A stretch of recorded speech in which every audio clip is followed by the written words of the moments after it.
Le jour de la Pentecôte, ils étaient tous ensemble, dans le même lieu. Tout à coup, il vient du ciel un bruit, comme celui d'un vent impétueux, et il remplit toute la maison où ils étaient assis. Des langues semblables à des langues de feu leur apparurent, séparées les unes des autres, et se posèrent sur chacun d'eux. Et ils furent tous remplis du Saint-Esprit, et se mirent à parler en d'autres langues, selon que l'Esprit leur donnait de s'exprimer. Or, il y avait en séjour à Jérusalem des Juifs, hommes pieux, de toutes les nations qui sont sous le ciel. Au bruit qui eut lieu, la multitude accourut, et elle fut confondue, parce que chacun les entendait parler dans sa propre langue. Et ils étaient tous dans l'étonnement et la surprise. Et ils se disaient les uns aux autres, « Voici, ces gens qui parlent, ne sont-ils pas tous Galiléens? Et comment les entendons-nous dans notre propre langue à chacun, dans notre langue maternelle? Parthes, Mèdes, Élamides, ceux qui habitent la Mésopotamie, la Judée, la Cappadoce, le Pont, l'Asie, la Phrygie, la Pamphylie, l'Égypte, le territoire de la Libye voisine de Cyrène, et ceux qui sont venus de Rome, Juifs et prosélytes, Crétois et Arabes. Comment les entendons-nous parler dans nos langues des merveilles de Dieu? Ils étaient tous dans l'étonnement et ne sachant que penser, ils se disaient les uns aux autres, « Que veut dire ceci ?» Mais d'autres se moquaient et disaient, « Ils sont pleins de vin doux. » Je vous invite à vous asseoir.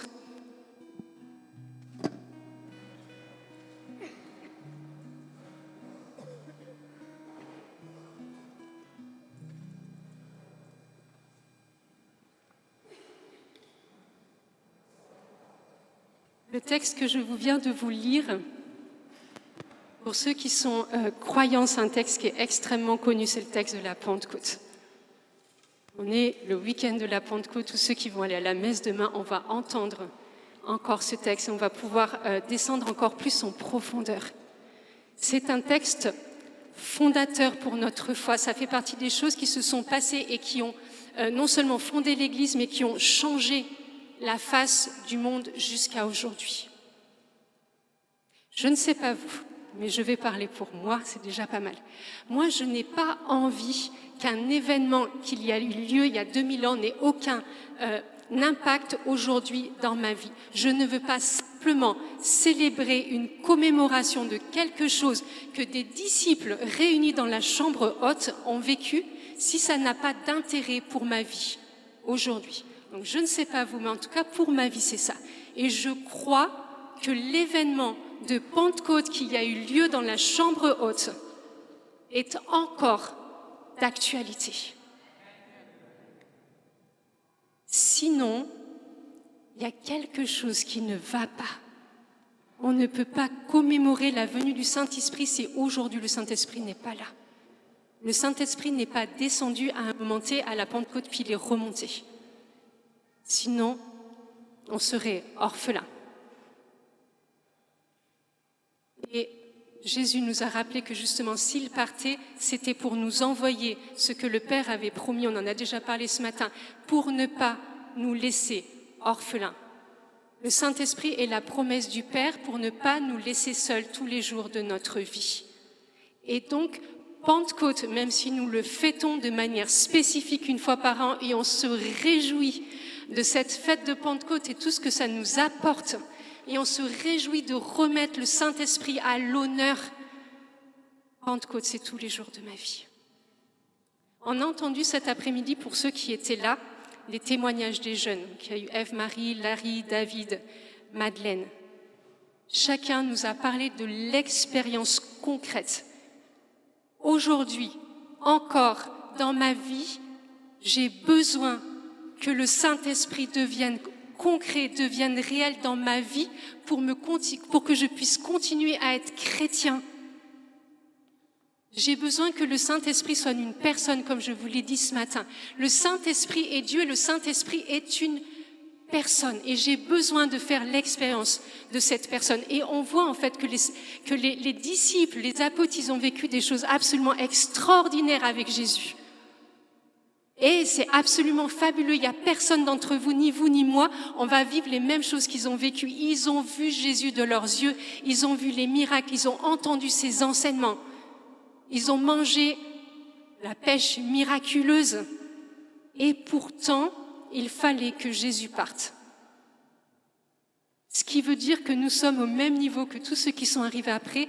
Il y avait quelque chose, entre guillemets, de mieux qui allait arriver. Qu'est-ce qui est de mieux que le don par excellence qui est le Saint-Esprit? Dieu, le Saint-Esprit, la personne du Saint-Esprit. Et on a besoin de faire cette expérience. Et on a besoin de faire une expérience à un moment T, même si je rappelle que le Saint-Esprit agit dans nos vies depuis notre naissance, même avant, même dans le sein de notre maman, le Saint-Esprit déjà agit. Mais on a besoin de réaliser et de faire cette expérience de baptême du Saint-Esprit, comme ça a été dit cet après-midi dans les témoignages, ou cette expérience d'effusion du Saint-Esprit, pour que la réalité du Saint-Esprit, le Saint-Esprit, devienne notre meilleur ami. Que le Saint-Esprit devienne tellement concret, tellement palpable, qu'on désire rentrer en communion avec le Saint-Esprit, qu'on désire rentrer en intimité avec le Saint-Esprit. Et j'aime beaucoup parce que Madeleine, dans le témoignage, justement, elle a repris sa rencontre avec le Père, avec Jésus, et avec le Saint-Esprit. C'était pas dans cet ordre-là, mais il y avait les trois. Et en fait, le Père n'est pas le Fils n'est pas le Saint-Esprit. Et aujourd'hui, la question, c'est est-ce que je connais la personne du Saint-Esprit? Est-ce que j'ai fait une rencontre avec la personne du Saint-Esprit?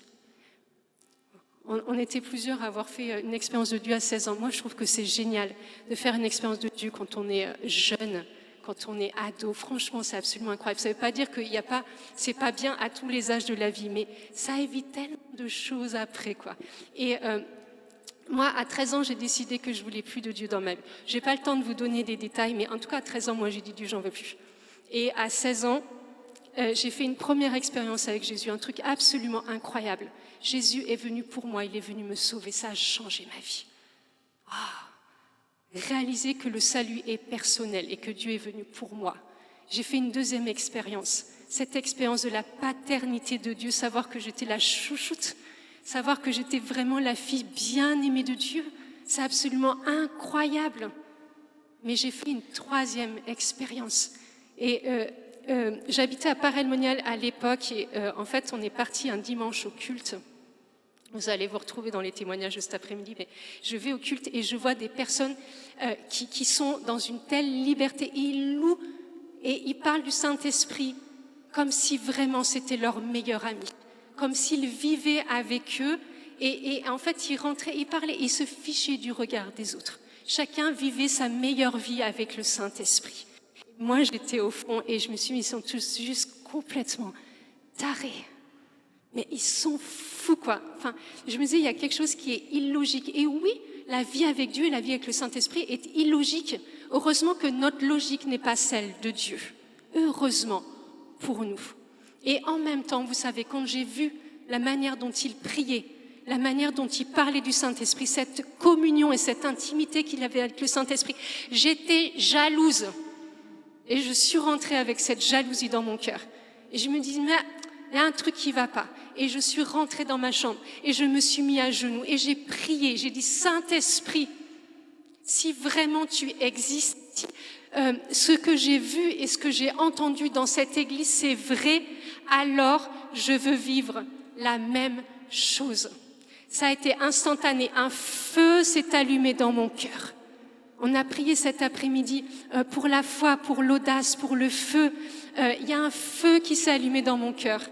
Ce feu, il s'est jamais éteint. De temps en temps, ça descend un peu, puis on met des bûches et il remonte en fait. Le feu du Saint-Esprit, il allume. Et j'étais baptisée du Saint-Esprit dans ma chambre. C'était incroyable. J'ai découvert cette réalité du Saint-Esprit, comment marcher avec lui. J'ai découvert comment vivre avec lui. J'ai découvert que même si je me sentais seule et que je vivais des difficultés, le Saint-Esprit était avec moi. Et on a besoin de cette expérience, on a besoin après de marcher dans cette expérience. Et il y a toute la suite, en fait, qui est intéressante. Il y a une fois, et puis après, il y a toute la suite de notre vie. Vous ne pouvez pas dire, aujourd'hui, j'ai préparé l'effusion du Saint-Esprit, ce soir, je vais le recevoir, et c'est fini pour toute ma vie. Ce n'est juste pas possible. J'ai envie de vous dire, ce n'est que le début de quelque chose de nouveau pour votre vie. Ce n'est que le début de quelque chose de plus pour votre vie. Parce qu'il y a une plénitude que donne le Saint-Esprit qu'on n'a pas encore goûté. On a commencé, ceux qui sont là depuis ce matin, voilà, les temps de repas, c'est des temps aussi de digestion de ce que Dieu avait fait pendant la journée. On a mangé, mais on a surtout aussi digéré. Je vous assure, ce n'est que le début de ce que le Saint-Esprit veut faire avec nous. Et on est en train de passer, en fait, de plus en plus de chrétiens, justement, font cette expérience de Dieu et deviennent convaincus. L'Église change parce que les chrétiens sont de plus en plus convaincus de leur Dieu et de plus en plus convaincus de la puissance au terme plein du Saint-Esprit. Saint-Esprit est une puissance, vous recevrez une puissance et alors vous serez mes témoins. Et on voit ce changement du jour de la Pentecôte avec le Saint-Esprit. Et en fait, on peut vivre une expérience et après faire comme s'il ne s'était rien passé, juste un moment T. Et du coup, quelques années avant, du coup, j'avais 13 ans avant que je décide, que je ne voulais plus de Dieu dans ma vie. Ma maman a fait la préparation, comme certains l'ont fait dans le diocèse, a fait la préparation à l'effusion du Saint-Esprit. Et mes sœurs et moi, on l'a accompagnée. C'était tous les samedis après-midi sur 7 semaines. Et moi, je l'ai, comment est-ce qu'on vous dire ? Je l'ai fait de tout mon cœur à l'âge de 13 ans et je l'ai fait pour moi, je l'ai fait vraiment de la manière la mieux possible. En fait, j'allais à louange et je sortais faire du foot. Mais moi, j'avais préparé l'effusion du Saint-Esprit. En fait, j'avais rien entendu, rien écouté, on est d'accord. Mais ma fidélité, moi, j'étais sûre pendant des années que j'avais fait la préparation à l'effusion du Saint-Esprit. J'ai surtout beaucoup joué au foot. Et en fait, le mercredi, pour le groupe de prière, c'est un groupe de prière qui était très nombreux, plusieurs centaines de personnes. L'église est plus grande que ça, là. Et ils ont dit, on va commencer à prier pour les personnes qui ont préparé l'effusion du Saint-Esprit. Qui est partie la première ? Moi. Moi, j'étais convaincue que j'avais fait cette préparation vraiment du mieux possible, quoi. Et donc, je me rappelle encore le sourire, parce qu'en fait, il y a peut-être que quelques années que j'ai réalisé qu'en fait, je ne l'avais pas du tout faite, cette préparation. Et je suis allée la première, et il y avait le berger qui s'appelait Bernard, avec un petit sourire en coin. C'était trop mignon. Il n'a rien dit, il a prié pour moi. Vous savez, j'ai envie de vous dire, sur le moment, il ne s'est rien passé d'extraordinaire. Mais dans mon cœur a comme été rempli. Il y a eu un remplissage de paix et de joie. Je ne sais pas comment ça se décrit. Tout à coup, mon cœur était plein avec cette paix et cette joie que donne le Saint-Esprit. Et je suis repartie avec mon cœur et j'étais super fière. Et mon cœur était rempli à 100%. Et j'étais contente et je pensais que ça lui durait toute ma vie. Et le lendemain, quand je me suis levée, mon cœur, il était rempli qu'à 80%. Et le lendemain, il n'y avait plus que 70%. Et toute la semaine, je me disais, mais comment je fais pour garder cette paix et cette joie ? Et j'avais l'impression qu'il y avait un trou dans mon cœur et que du coup, vous savez, forcément, s'il y a un trou quelque part, ça fuit. J'ai l'impression qu'il y avait un trou dans mon cœur et je ne savais pas comment faire. Et en fait, on peut vivre cette expérience-là. Tu vis un temps, Dieu vient et te bénit, tu sens la présence du Saint-Esprit, tu réalises que tu es infiniment aimé, ton cœur est tout à coup brûlant, il y en a, c'est l'expérience du feu, d'autres, ça va être l'expérience d'être rempli de tendresse. Chacun, le Seigneur, fait avec vous selon ce que vous avez besoin. Mais si vous rentrez et que vous ne vivez pas avec le Saint-Esprit, vous allez faire comme moi à l'âge de 13 ans. C'est-à-dire que votre cœur, vous allez être super content. Et au bout de 10 jours, il n'y a plus rien. Et en fait, il y a un verset que j'aime beaucoup. Enfin, j'ai l'impression que je dis ça à chaque fois, mais c'est pas grave. Mais c'est dans Éphésiens chapitre 5, verset 18, qui vous dit « Ne vous enivrez pas de vin, mais soyez remplis du Saint-Esprit. » Ne vous enivrez pas de vin, mais soyez remplis du Saint-Esprit. Vous savez, dans ce « soyez remplis », je ne sais pas si vous entendez, ce n'est pas un impératif dans le sens « allez, sois rempli maintenant » et ce n'est pas quelque chose de la force du poignet. Le Saint-Esprit ne fait pas comme ça avec nous. En fait, il y a une supplication. Je ne sais pas si vous entendez la supplication de la part de Dieu. Je vous en supplie, soyez remplis du Saint-Esprit, parce que Saint Paul sait que c'est la meilleure chose, parce qu'il a fait cette expérience-là. Et que si tous les jours, je ne me laisse pas remplir, il y a un moment où je serai vide. Et on a besoin tous les jours de cette expérience de Dieu. On a besoin tous les jours de cette expérience de Saint-Esprit. Et je nous en supplie que ici et maintenant, le Saint-Esprit devienne notre meilleur ami. Que le Saint-Esprit devienne notre amoureux avec un grand A. Celui qui vient combler nos cœurs, celui qui sait les moindres désirs, les moindres frémissements de notre cœur. Le Saint-Esprit. Je vais donner un exemple qui n'est pas forcément très bon, mais qui aide bien à comprendre. Vous savez, alors je suis désolée pour ceux qui l'ont déjà entendu, en même temps, je trouve que c'est pour moi le plus parlant. Quand vous voulez faire des cornichons, je vous ai dit que ce n'était pas le truc le plus, mais c'est pas grave. En fait, vous prenez votre cornichon et vous le plongez dans l'eau chaude. Là, vous faites juste un petit sploosh, quoi. Enfin, voilà, et vous ne le laissez pas dans l'eau chaude. Et en fait, on a besoin de ce baptême du Saint-Esprit ou de cette effusion du Saint-Esprit et on fait un petit plongeon et on ne reste pas. Mais après ce cornichon, vous allez le mettre dans le vinaigre et ça va infuser et votre cornichon va sentir le vinaigre. Je ne vais pas nous inviter à être des cornichons ce soir, on est d'accord, mais c'est juste qu'on a besoin, de la même façon que les cornichons trempent dans le vinaigre et prennent la saveur et se laissent infuser, c'est ça qui se passe dans nos âmes, c'est ce qui se passe dans notre esprit, c'est ce qui se passe dans notre cœur. Le Saint-Esprit vient et il prend et on a la saveur du Saint-Esprit. Ça se sent, ça se voit dans le regard, ça se voit dans la manière de parler, ça se voit dans la manière de se dire bonjour, ça se voit dans la manière dont on se met au service, ça sointe le Saint-Esprit parce qu'on passe notre temps à être plongé dans la présence du Saint-Esprit. Laissez-vous remplir par le Saint-Esprit. Soyez continuellement en train d'être remplis par le Saint-Esprit. C'est ça, cette supplication. C'est pas quelque chose de bien où vous avez votre stample et vous avez fait l'effusion du Saint-Esprit et c'est fait pour toute votre vie. Non, le Saint-Esprit est une personne et il désire une relation avec nous.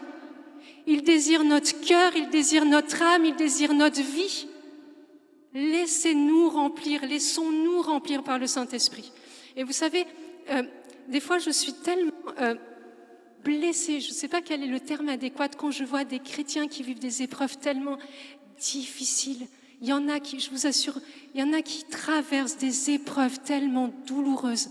Il y en a qui sont tellement, je ne veux dire pas à terre, parce qu'il y a toujours quelque chose qui se relève. Prenez le Saint-Esprit comme meilleur ami pour vos vies. Que le Saint-Esprit soit là dans vos épreuves, que le Saint-Esprit soit là dans vos souffrances, que le Saint-Esprit soit là dans vos interrogations, que le Saint-Esprit soit là dans les choix de vie que vous allez faire.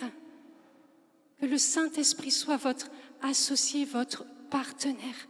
Je vous assure, le Saint-Esprit est capable de restaurer ta vie alors que tu es dans l'épreuve. Et tu vas te dire, mais je ne comprends pas, je vis une situation tellement difficile, tellement douloureuse, et pourtant, mon cœur reste dans la paix. Et on a besoin de faire cette expérience-là. Le Saint-Esprit est celui qui apporte la paix. La paix est un fruit du Saint-Esprit. Le Saint-Esprit est celui qui nous apporte la joie. Tu as besoin de joie parce que tu traverses une situation et tu es aux prises avec la tristesse, avec le découragement. Tu es tellement découragé en ce soir. Demande la joie qui est le fruit du Saint-Esprit et qui est le travail de l'œuvre du Saint-Esprit dans ta vie. C'est ni plus ni moins que ça, les fruits du Saint-Esprit. C'est l'œuvre du Saint-Esprit dans ta vie. Et chaque fois qu'il vient et que tu lui donnes la permission de travailler ta vie, il va produire ces fruits-là selon ce que tu as le plus besoin. Tu as besoin de patience. Demande la patience au Saint-Esprit. Si nous réalisions qui est le Saint-Esprit, je vous assure, nos vies seraient complètement transformées. Si nous réalisions la puissance dans le bon sens, la puissance, c'est ce dynamisme. Il y a quelque chose qui bouge quand vient le Saint-Esprit, même si on ne le voit pas. Le Saint-Esprit ne peut pas venir et ne pas te changer et ne pas te transformer. Et je réalisais cette année, je me disais, c'est incroyable le nombre de chrétiens qui vivent quelque chose où Dieu vient les visiter et ils vivent des expériences fortes. Certains ressortent parfois de journées comme aujourd'hui par exemple, complètement transformés et en fait après ils ont besoin de prendre de la distance et ils remettent des barrières avec la présence de Dieu. C'est Dieu, tu m'as touché, mais en fait c'est pas trop. Avance mais pas trop s'il te plaît. Et je me disais, mais comment est-ce qu'on peut goûter la présence du Saint-Esprit? Comment est-ce qu'on peut goûter à la bonté de Dieu? Comment est-ce qu'on peut goûter à la compassion de Dieu, à la consolation de Dieu? Et après, reprendre ses distances en disant, là, c'était tout ce que je te laissais le reste de ma vie. Je vais continuer tranquillement avec moi-même et je vais continuer à me débrouiller tout seul. Je nous en supplie. Je nous en supplie. Ne rentrons pas avec ces pensées-là. Le Saint-Esprit, c'est celui qui nous aide. Dieu est là et pourtant Dieu est tellement là que parfois il reste et il est obligé de nous regarder, nous débattre parce que nous préférons nous en sortir tout seuls. Je nous en supplie. Ne faisons pas ça au Saint-Esprit. Ne faisons pas ça au Saint-Esprit. Laissons-le diriger notre vie. Laissons-le avoir accès aux lieux les plus difficiles de notre vie. Laissons la porte ouverte à cet Esprit de Dieu. Je nous en supplie. Oh, c'est ce que désire le Saint-Esprit pour nos vies.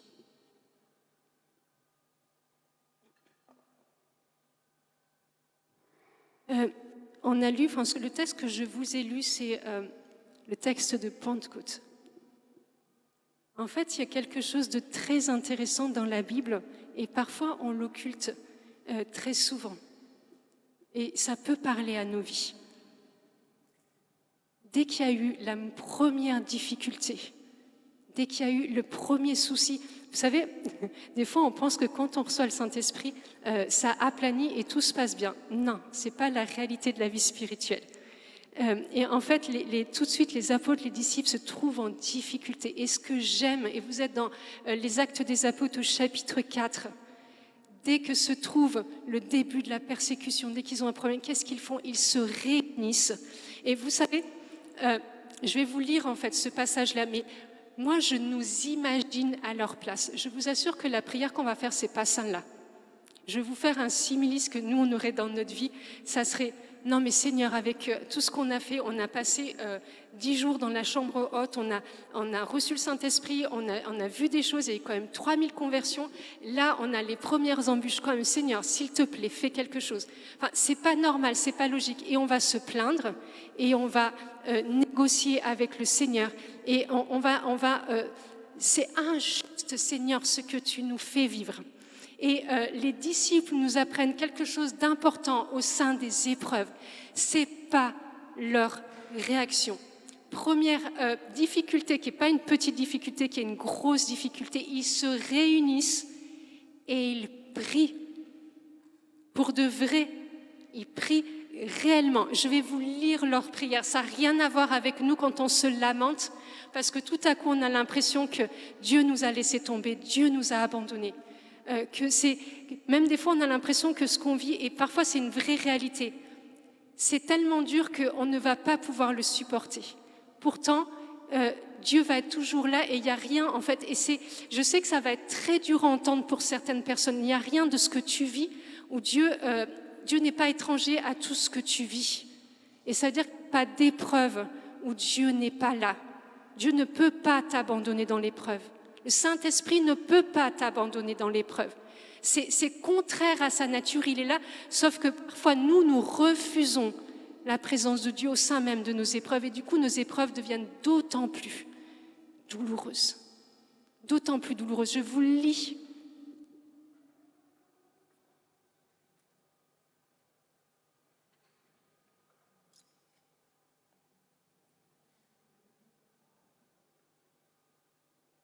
On est dans les Actes des Apôtres, chapitre 4, à partir du verset 23. Alors, il y a Pierre et Jean qui ont été mis en prison. Je vous redonne le contexte.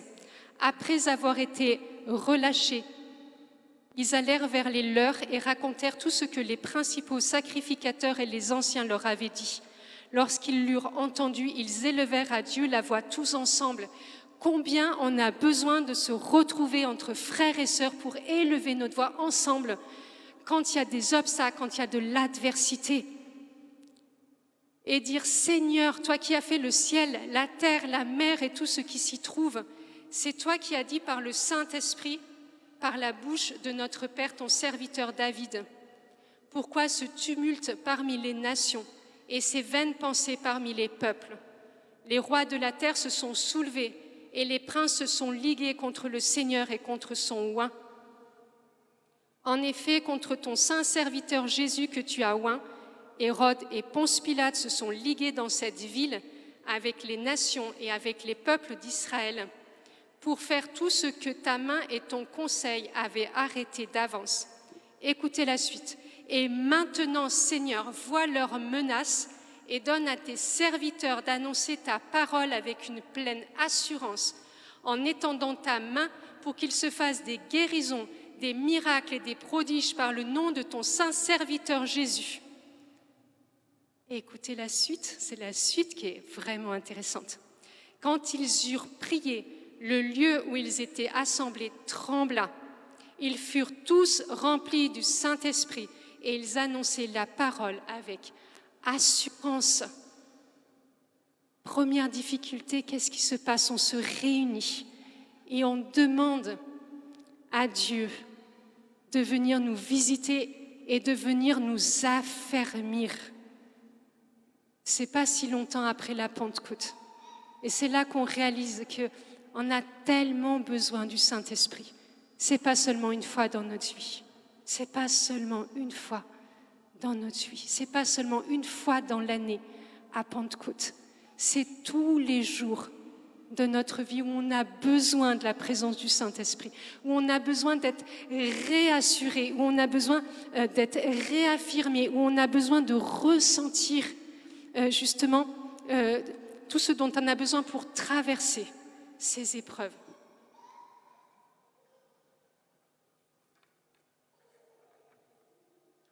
Et la chose importante, parce que c'est quand même Pentecôte, il n'y a pas de Pentecôte sans mission. C'est le Saint-Esprit qui nous envoie en mission. En fait, c'est impossible sinon. Et parfois, on voit des tels désirs missionnaires. Et c'est tellement beau ce que nous vivons dans ces temps en France. Je suis émerveillée de voir la vitalité de l'Église aujourd'hui. On a dit que l'Église en France allait mourir. Elle n'a jamais été aussi vivante. Et elle est sur le chemin d'une vie de plus en plus féconde, de plus en plus belle. On fait mentir tous ceux qui ont dit qu'en France, il n'y avait plus de chrétiens. C'est faux. C'est faux. Je vous assure. Mais par contre, dans ce désir de mission, il n'y a pas de mission sans Saint-Esprit. Rappelez-vous comment étaient les disciples avant Pentecôte. Ils étaient un peu planqués. Alors, on est d'accord qu'ils attendaient la promesse et que Jésus leur avait clairement dit de rester à Jérusalem jusqu'à ce qu'ils soient revêtus de la puissance du Saint-Esprit et qu'alors seulement Ils seraient les témoins à Nancy, à Toul, à Toulon, dans les Vosges et dans toute la France et bien au-delà, parce qu'on a des Suisses, je ne sais pas s'ils sont encore là, mais bien au-delà. On ne peut pas être missionnaire sans le Saint-Esprit. C'est impossible. C'est le missionnaire, c'est le Saint-Esprit qui nous rend missionnaires. C'est le Saint-Esprit qui allume son feu pour que nous soyons missionnaires. Et en fait, je crois qu'on est nombreux à avoir fait cette expérience où, ok, on a Jésus, ok, on a le Père, ça ne nous met pas en route pour la mission. Moi, j'étais une planquette première et pourtant, je connaissais le Père, je connaissais Jésus. Il a fallu que le Saint-Esprit vienne. Et j'ai même pas eu le temps de réfléchir, j'ai pas eu le temps de comprendre ce qui s'était passé. Mais je suis baptisée du Saint-Esprit dans ma chambre, le feu s'allume dans mon cœur et le lendemain, je commence à témoigner. Et il n'y a pas d'histoire de truc. C'est que moi, je suis dans la rue, j'ai 16 ans, j'ai pas de formation. Enfin, je veux dire, voilà, aujourd'hui, il y a plein de choses qui existent et gloire à Dieu. Et je suis simplement dans la rue et je ne vais pas à la recherche des gens, c'est les gens qui viennent à moi. Et c'est-à-dire que je peux m'asseoir n'importe où, il y a quelqu'un qui vient. Et la question de Dieu arrive. Je suis dans mon lycée. Ça date pas d'hier, on est d'accord. Hein, mais c'est interdit, on est d'accord. On est dans des. J'étais dans un lycée public, donc on n'a pas le droit de parler de Dieu. En cours de biologie, j'avais une amie protestante, on a sorti la Bible en plein cours de biologie pour pouvoir attester et affirmer et défendre certaines choses. En fait, c'était assez hallucinant. J'ai emmené mon meilleur ami à la fois, j'étais en terminale. Je veux dire, ce zèle et ce feu, il n'y a pas d'âge. Par contre, ce zèle et ce feu, ils viennent du Saint-Esprit, ils ne viennent pas de nulle part. Tu peux te dire que tu veux partir en mission, très bien. Est-ce que tu as le Saint-Esprit avec toi? Sinon, tu peux le désirer, mais je vous assure, on est tous pareils, on est fait du même bois. Dès qu'il s'agit de dire qu'on va faire de la mission, sans aller loin, hein. La mission, c'est chez toi, dans ta famille, aller chez le boucher, le boulanger, quand tu passes dans les rues, quand tu prends le train. La mission, c'est pas compliqué, mais on a tous la même chose. C'est compliqué, sortir de soi. Enfin, moi, je me dis toujours, quand il dit que vous serez mes disciples, quand vous serez mes témoins, voilà, à Jérusalem, dans toute la Judée, jusqu'aux extrémités de la terre, déjà, il faut sortir de soi-même. Et sortir de soi-même, c'est la chose la plus difficile. Et seul le Saint-Esprit peut faire cette œuvre-là dans chacun de nous. Seul le Saint-Esprit peut t'enflammer suffisamment parce que tu sais ce que tu as vécu, c'est bon et que tu veux en faire profiter les autres. Et la mission, c'est pas contraindre, c'est annoncer, c'est témoigner de ce que Dieu a fait dans ta vie. C'est pour ça que cet après-midi, on a écouté les témoignages des jeunes. Moi, j'aime tellement ça, écouter les témoignages, parce que ça me fait du bien, parce que ça me motive dans ma foi, et parce qu'on a tous besoin à un moment T de faire cette expérience, qu'elle soit à un moment T ou qu'elle soit sur plusieurs années. Le Saint-Esprit nous met en route. J'ai envie de dire, c'est celui qui nous donne un grand coup de pied au derrière et qui nous sort de nous-mêmes. Et on est tous pétris par des peurs, on est tous pétris par des je ne sais pas faire. On est tous pétris par « je suis trop timide », on est tous pétris par « je ne sais pas parler ». Laisse le Saint-Esprit être Dieu dans ta vie, laisse-le te mettre en route. Il n'y a pas de bon lieu et de mauvais lieu de mission. À partir du moment où tu marches par le Saint-Esprit va t'apporter les bonnes personnes au bon moment. Tu n'as pas besoin d'aller loin. Je sais qu'il y en a, leur cœur brûlant ce soir d'aller au loin et gloire à Dieu. Mais on n'a pas besoin d'aller loin. Parce que vous savez, l'aspiration des hommes est la même. Et nous avons des frères et sœurs en humanité qui sont en train de mourir de soif au moment où on est en train de parler. Il y a une question de vie ou de mort dans la mission. Et je pense qu'on a besoin de réaliser de plus en plus, en fait, qu'on a besoin d'aller dans la mission parce que c'est une question de vie ou de mort. Certains sont en train de penser à se suicider parce qu'ils n'ont pas d'espérance et nous connaissons la source de notre espérance. Certains sont en train de mourir parce qu'ils ont fait tellement d'expériences négatives qu'ils ne savent plus comment s'en sortir. Il y en a qui sont tellement oppressés, il y en a qui ne dorment pas la nuit. On a besoin que le Saint-Esprit nous envoie pour nos frères et sœurs. On a besoin que le Saint-Esprit nous parle du cœur du Père pour ces enfants qui sont en train de se perdre aujourd'hui et sans aller loin. Et c'est ça la mission, c'est écouter le Saint-Esprit nous parler des désirs du Père. Et le désir du Père, c'est que tous ces enfants soient sauvés et que pas un ne se perde. C'est ça, c'est être saisi dans nos triples pour nos frères et sœurs. C'est pas plus et c'est pas moins que ça. Et certains parmi vous, le Seigneur vous a levé dans l'intercession. Et je sais qu'il y en a qui prient, il y en a qui jeûnent, il y en a qui adorent pour ceux qui sont perdus pour que le Seigneur vienne les rejoindre. Je sais qu'il y en a déjà qui sont levés et que quand vous sortez dans la rue, vous êtes en train de prier pour ceux que vous rencontrez. Même si tu as peur de parler, Dieu peut t'utiliser de façon tellement différente. Tellement différente. C'est incroyable. Je repense à un jeune. Je suis partie en mission en Côte d'Ivoire. Alors, je ne sais plus trop quand c'était, mais je crois que c'était en 2021. C'est pas très vieux. Il y avait encore, pour voyager, il fallait encore des motifs impérieux pour voyager. J'allais prêcher l'évangile en Côte d'Ivoire, c'est pas du tout un motif impérieux. Et en fait, j'ai raté mon avion le premier jour. Et j'ai dû prendre mon avion que le lendemain. Et le lendemain, quand on me demande mon motif impérieux pour voyager, motif impérieux, c'est-à-dire que quelqu'un de ma famille est en train de mourir en Côte d'Ivoire, et ce n'était pas le cas.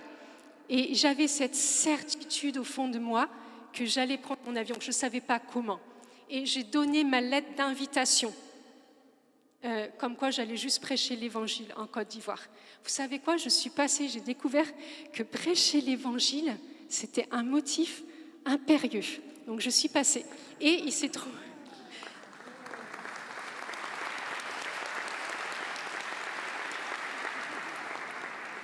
Et il s'est trouvé qu'il y avait un jeune qui était là, je ne sais plus comment il s'appelle. Et en fait, ça faisait la 3e fois qu'il ratait son avion pour la Côte d'Ivoire. Mais troisième fois en plusieurs mois, en fait. Et ce jour-là, il avait ses papiers, il avait tout ce qui était en règle et il partait en Côte d'Ivoire. Donc moi, sachant que j'avais quand même raté mon avion la veille, et on a commencé à discuter avec ce jeune-là. Je ne sais pas pourquoi ça me vient à l'esprit, mais... Et on a passé, du coup, jusqu'au moment de pouvoir embarquer, et on a passé plusieurs heures à discuter avec ce jeune-là. Et vous savez, ce jeune-là m'a dit... En fait, il était d'origine juive, mais je l'ai découvert après. Et il me dit, je suis allé voir plein de monde. Il dit, je suis allé voir des imams. Je suis allé voir des rabbins. Je suis allé voir... Il dit, j'ai essayé, j'ai cherché. J'ai tellement cherché. Parce qu'il dit, mais il y a une soif dans mon cœur et je veux savoir, en fait, si vraiment Dieu existe. Je veux essayer de comprendre. Et en fait, on a juste discuté, je n'ai pas dit grand-chose, je répondais au fur et à mesure à ces questions. Mais vous savez, vous pouvez répondre aux questions que les gens vous posent de façon intellectuelle. Ça ne va pas changer leur vie. Peut-être que ça va nourrir leur intelligence. J'ai juste, chaque fois, remis au centre de Dieu qui est mort et qui est ressuscité, de ce Dieu qui est personnel, de ce Dieu qui nous aime, de ce Dieu qui nous laisse libres, de ce Dieu qui veut le meilleur pour nous. Et en fait, il a posé toutes ces questions. Puis après, il est arrivé, il me dit, est-ce que je peux continuer mes questions? Parce que ma maman, elle a aussi des questions. Et personne n'a su y répondre. Et donc, j'ai répondu après aux questions de sa maman. Vous savez, c'était un temps incroyable. Et tout à coup, j'ai réalisé que j'avais raté mon avion juste pour ce jeune-là. C'était un rendez-vous vraiment organisé par Dieu. Et Dieu fait ce genre de choses avec nous parce qu'on apprend à marcher par le Saint-Esprit. On apprend à être au rendez-vous des personnes qui en ont besoin. Et toi, tu vas râler parce que tu as raté ton avion. Tu vas peut-être râler parce que, par exemple, ce n'était pas dans ton plan, ce n'était pas dans tes projets, parce que Dieu veut t'utiliser parce que tu lui as donné la permission. C'est aussi simple que ça. Tu as donné la permission au Saint-Esprit de pouvoir faire avec toi ce qu'il veut et il va t'emmener là où il y a besoin. Et peut-être tu vas te retrouver avec des personnes qui vont te dire « J'ai prié Dieu pour savoir s'il existait dans une situation où j'étais tellement désespérée. » Et je lui dis « Si tu existes, amène quelqu'un pour me parler de toi. » Et toi, tu arrives comme une fleur et tu ne sais pas et tu es la réponse providentielle à cette personne. On a besoin que dans notre Église, on soit obéissant et malléable au Saint-Esprit dans la mission de cette façon-là. Je nous en supplie, notre monde est en train de mourir. Notre jeunesse est en train de mourir. On leur propose de l'eau frelatée. On leur propose en fait des choses qui ne les comblent pas. On leur propose en fait des choses qui ne vont pas les élever. Proposons-leur Dieu, ni plus ni moins. Et parfois, on a peur on a peur de proposer Dieu à nos jeunes. On a peur en fait de leur montrer le meilleur de ce que Dieu peut faire dans leur vie. N'ayons pas peur, même les enfants ont une capacité de Dieu incroyable. Pourquoi est-ce qu'on va les priver de quelque chose qui va venir leur faire du bien? Et nos enfants, peut-être des vrais missionnaires au sens plein du terme, ils peuvent parler de Dieu, ils peuvent être une réponse, alors qu'ils ne sont même pas conscients que Dieu peut les utiliser pour être la réponse à quelqu'un qui en a tellement besoin. La mission, c'est juste incroyable. Je pense qu'on n'imagine pas. La mission, c'est juste incroyable. Se laisser faire par le Saint-Esprit, c'est juste incroyable. Vous avez entendu les témoignages cet après-midi pour ceux qui étaient là. Désirons le maximum. Ne nous contentons pas de peu dans la vie spirituelle. Contentons-nous de beaucoup. Contentons-nous, et le meilleur qu'on puisse avoir, c'est vraiment cette relation avec le Saint-Esprit. Si tu as le Saint-Esprit, tu as tout. Si tu as Dieu, tu as tout. Et Dieu va pouvoir t'utiliser. Tu vas pouvoir voir une fécondité dans ta vie, telle que tu ne l'as jamais vue jusqu'à maintenant. Et nos églises, nous allons voir nos églises continuer à se remplir. Peu importe de quelle église tu viens, mais tu vas continuer à voir ton église se remplir parce que c'est le Saint-Esprit. Et plus nos églises vont sentir le plus le Saint-Esprit, et plus les gens vont être attirés. L'année dernière, je suis désolée pour ceux qui nous ont entendus cet après-midi, mais du coup, au camp missionnaire de l'année dernière, on a fait une après-midi d'évangélisation à Aix-en-Provence et on a fait une veillée. Et il y a des trucs qui m'ont juste bluffée. Il y a un monsieur qui est arrivé quasiment vers la fin de la veillée, il arrive en courant et il est rentré dans l'église en disant « Mais il paraît que Dieu est dans l'église, est-ce que j'arrive trop tard ?» Et je prie pour que dans nos églises, dans nos groupes de prière, les gens arrivent en courant en disant « Il paraît que Dieu est là, il paraît que le Saint-Esprit est là, et là je peux rencontrer, je sais que je peux rencontrer le Saint-Esprit. » Rien de plus, rien de moins. On va prendre le temps de prier.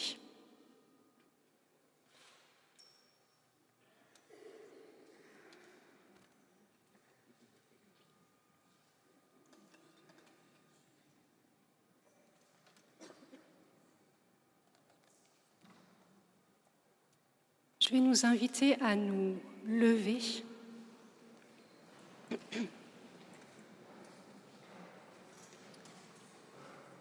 Petit conseil de petite sœur, le temps de prière, vous allez vous rendre compte, il va être très court. Ne passez pas à côté de ce que Dieu veut faire pour vous. Prenez la dose maximum. Donnez pendant cette soirée une carte blanche au Saint-Esprit.